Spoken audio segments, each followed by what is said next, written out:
আমার মুসলমান বন্ধুগণ, লম্বা ঘটনা সংক্ষিপ্ত করে দিলাম। এইবার দানবের সঙ্গে লড়াই করতেছে, হাফেজে কোরআন সূরা ইয়াসিন পড়তে লাগছে। এইবার দানবের গায়ের মধ্যে আগুন ধরা শুরু হয়ে গেছে।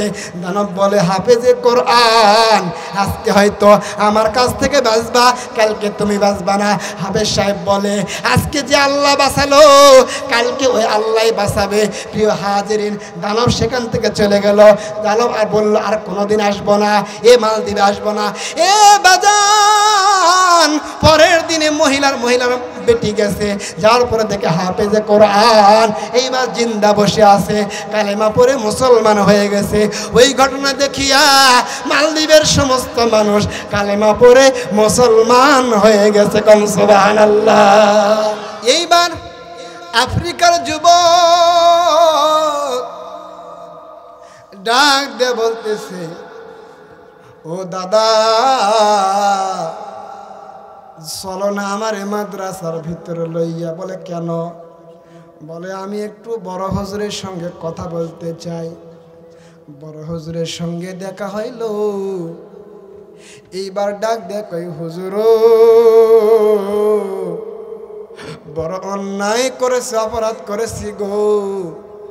বহু কোরআনের বিরুদ্ধে কথা বলেছি, বহু কোরআন নষ্ট করেছি।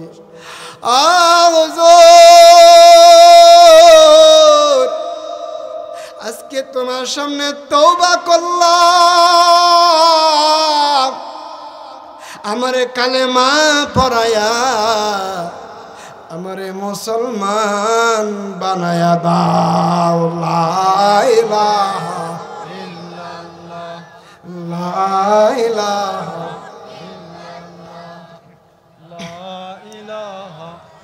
লা ইলাহা ইল্লাল্লাহু মুহাম্মাদুর রাসূলুল্লাহ সাল্লাল্লাহু আলাইহি ওয়াসাল্লাম।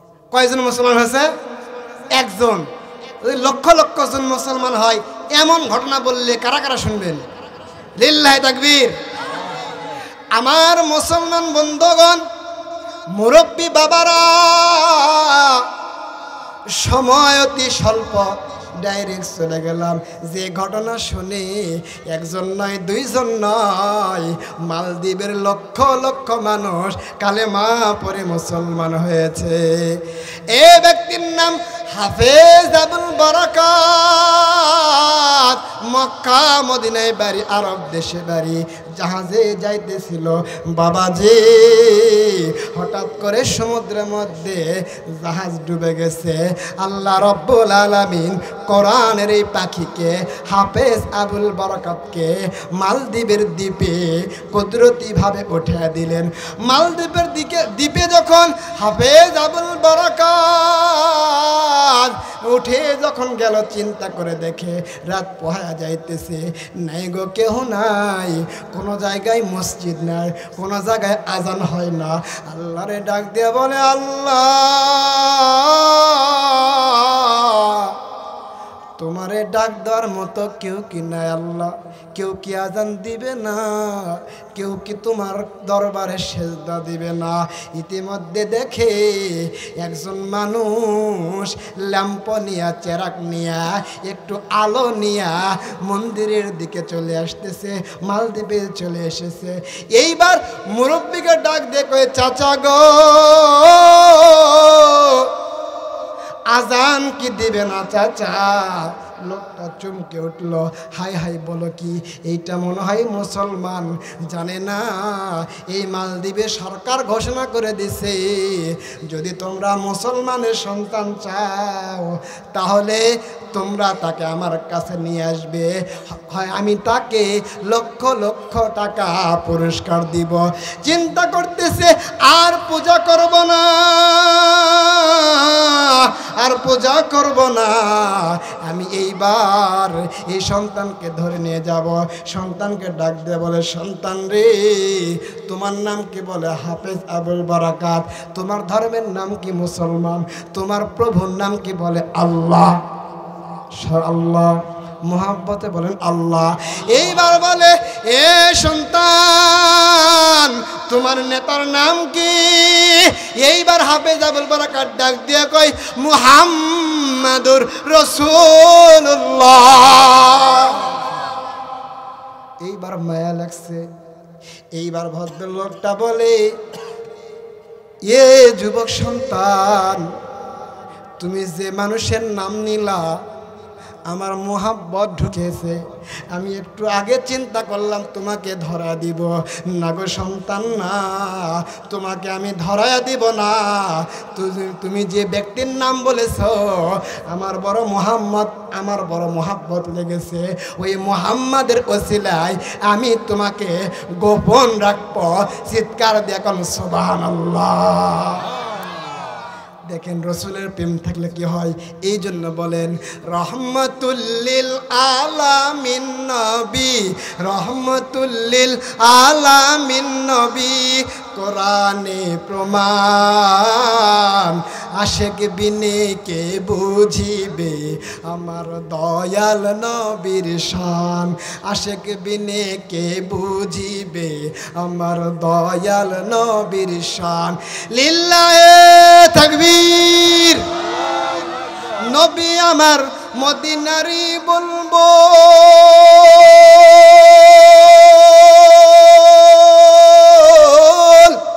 নবী আমার মদিনারি বুলবুল। আমার আল্লাহ ভালোবেসে নাম রাখিলেন মুহাম্মদ রাসূল। মারহাবা। ওই নবীর সুন্নত না মানলে, ওই নবীর সুন্নত না মানলে জান্নাত পাব না। আশেক বিনে কে বুঝিবে আমার দয়াল নবীর শান। লিল্লাহে তাকবীর। প্রিয় হাজরিন, আর বেশি সময় নিব না। আজকের মাইক বড় ভালো, আমারই সমস্যা। মাইক ভালো, প্যান্ডেল ভালো হওয়ার কারণে, আপনারা ভালো হওয়ার কারণে অনেকক্ষণ আলোচনা করলাম, একটু মনে হয় কষ্ট দিলাম। এখন রসুলের প্রেম যার ভিতরে থাকবে, রসুলের নাম শুনলে মোহাব্বত আসবে। এইবার চাচা বলতেছে, বাবা তুমি এমন ব্যক্তির নাম বলেছো, এমন ব্যক্তির নাম নিয়েছো, তোমাকে আর আমি ধরায় দিব না, তোমাকে ধরায় দিব না, আমি তোমাকে হেফাজত করার ব্যবস্থা করলাম। কোন সুবহানাল্লাহ। এইবার হিন্দু চাচা হাফেজ আবুল বারাকাতকে নিয়ে গেলেন। বাবাজি তার বোনের বাড়িতে যাওয়ার পরে হিন্দু ভাষায় বলেন, দিদি রে, ভগবান তোমার জন্য পুত্র সন্তান পাঠিয়ে দিছে। এবার হিন্দু মহিলা বলতেছে, কি বলতেছেন ও ভাই, কি বলতেছেন দাদা? ভগবান কেন পুরুষ সন্তান পাঠাবে, ছেলে সন্তান পাঠাবে? ডাক দে বলে, ও বোন চাইয়া দেখো কত সুন্দর সন্তান, তোমার ছেলে নাই, এই সন্তানকে তুমি বাড়িতে রাখো, এই সন্তানকে তুমি ছেলে হিসাবে লালন পালন করো, ভগবান তোমার ভালো করবে। এইবার বোন ডাক দিয়ে কই, দাদা রে, জানো আমি গরিব মানুষ, নুন আনতে পান্তা ফুরাই, পান্তা আনতে নুন ফুরাই, দিন খাটিয়া খাই। আমি তো এই সন্তানকে রাখতে পারবো না, আমি ভরণ পোষণ দিতে পারবো না। এইবার হাফেজ আবুল বারাকাত সুযোগ পেয়ে ডাক দিয়ে বলে, মা। এইবার বলেন, মহিলারা মা ডাকলে খুশি না বেজার? মা ডাক দিলে মহিলার মনটা নরম হয়ে যায়। যখন ডাক দিছে, মা গো মা, খাবার দিতে হবে না মা, একটুখানি জায়গা দাও, নিজে কাজ কাম করিয়া খাবো, আমার খাবারের ব্যবস্থা করতে হবে না। মহিলা ডাক দিয়ে কই, বাবা রে, তুমি যেহেতু মা বলে ডাক দিছ, অন্তরটা আমার নরম হয়ে গেছে। আমার ছেলে সন্তান নাই, আমি তোমাকে আশ্রয় দিলাম। কোন সুবহানাল্লাহ। লম্বা ঘটনা সংক্ষিপ্ত করলাম। হাফেজ আবুল বারাকাত কাজ কাম করার জন্য বনে জঙ্গলে যায়, আর মাবুদের দরবারে গোপনে গোপনে সেজদা দেয়। সেজদা দিয়ে ডাক দিয়ে বলে, আল্লাহ, এই মালদ্বীপের জমিনে কেউ কি তোমারে ডাকবে না? কেউ কি তোমারে সেজদা দিবে না? কেউ কি কালেমা পড়বে না? মাবুদ, এই মালদ্বীপের মানুষগুলোকে তুমি মুসলমান বানায়া দাও। হঠাৎ একদিন বাড়ির মধ্যে গেছে, বাড়ির মধ্যে যাওয়ার পরে দেখে মাও কান্দে। কান্দে, বোনও কান্দে, মাও কান্দে। এইবার হাফেজ সাহেব ডাক দিয়ে কয়, মা কেন কান্দো রে মা, কেন কান্দতেছ জানতে চাই। মা ডাক দিয়ে বলে, বাবা তুমি যখন আসছো বড় বড় মন্দির দেখছো কিনা? একটা মন্দির অনেক উঁচু মিনার দেখছো কিনা? দেখছি। বলে কি হয়েছে? এ বাবা তুমি জানো না আমাদের দেশের সরকার ঘোষণা দিছে প্রত্যেক 6 মাস পর পর, 1 বছরে 2 বার, 6 মাস পর পর একজন সুন্দরী যুবতী কুমারী মেয়ে যার এখনো বিবাহ হয় নাই এমন একটা মেয়েকে ওই মন্দিরে রেখে আসতে হবে। রাতে দানব আসবে, দানব আসিয়া ওই মহিলাকে মহিলার সাথে কামচরিতা করে মহিলাকে মেরে দিয়ে চলে যাবে। এইবার পরের দিন পিতামাতা যায় ওই সন্তানকে নিয়ে আসে। হাফেজ সাহেব ডাক দেয়, বুঝলাম মা, কিন্তু তুমি কেন কান্দো জানতে চাই। মহিলা ডাক দিয়ে কয়, বাবা ওই যে তাকায় দেখো তোমার বোনও কান্দে, তোমার বোনের নামটা এসেছে, ওই মন্দিরে তোমার বোনকে রেখে আসতে হবে। আমার মুসলমান বন্ধুগণ, হাফেজ সাহেব লম্বা ঘটনা সংক্ষিপ্ত করলাম। হাফেজ সাহেব ডাক দিয়ে বলতেছে, মাগো মা চিন্তা করিও না মা, আমার এখনো দাড়ি গজাই নাই, মুছ গজাই নাই, আমারে শাড়ি পরিয়া দাও, আমারে সুন্দর করে সাজিয়ে দাও, আমি ওই মন্দিরে যাব, আমার কোনো ভয় নাই। এ মা আমার কোনো ভয় নাই, জানেন না গো মা আমার ভিতরে আছে 30 পারা কোরআন। সমাধান চাও যদি জীবনে মরণে, ফিরে যাও খুঁজে নাও চোখ রাখো কোরআনে। লিল্লাহে তাকবীর।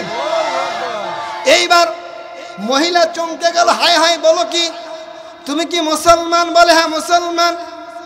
মহিলা ডাক দিয়ে বলতেছে, বাবা রে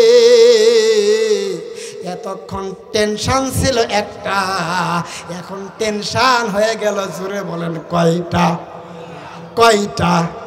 1 নম্বর টেনশন হলো মেয়েকে মন্দিরে রাখবো, 1 নম্বর গেল।